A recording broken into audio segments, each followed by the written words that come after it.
जव्हार येथील सार्वजनिक बांधकाम विभागाच्या पीडब्ल्यूडी सुरक्षा अनामत खात्याकडून 111 कोटी 63 लाख रुपये काढण्याचा बनावट धनादेशाद्वारे प्रयत्न केल्याप्रकरणी अटक करण्यात आलेल्या निलेश उर्फ पिंका पडवळे आणि यज्ञेश अंभिरे या मुख्य आरोपींना जव्हार न्यायालयाने 17 डिसेंबर पर्यंत न्यायालयीन कोठडी सुनावली आहे। तर खोट्या सह्या केल्याच्या आरोपाखाली अटक झालेल्या जयप्रकाश मुकुंद आरोलकराला 6 डिसेंबर पर्यंत पोलीस कोठडी देण्यात आली आहे। या प्रकरणाचा तपास जिल्हा आर्थिक गुन्हे शाखेकडे देण्यात आला आहे।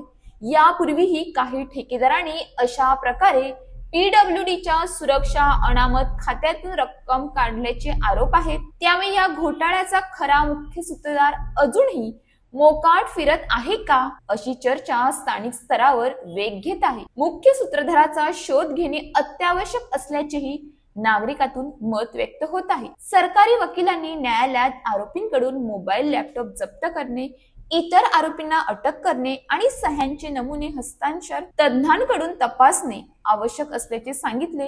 तर आरोपींच्या बाजूने 5 दिवसांच्या तपासात सबळ पुरावे सादर झाले नसल्याचा युक्तिवाद करण्यात आला। न्यायालयीन कोठडीतील दोन्ही आरोपींची रवानगी आधारवाडी कारागृह कल्याण येथे करण्यात आली आहे।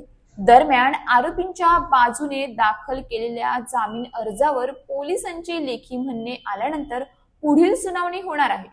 अशाच ताज्या बातम्यांसाठी आमच्या न्यूज पोलीस रिपोर्टर चॅनलला लगेच सबस्क्राईब करा आणि बेल आयकॉन दाबायला विसरू नका।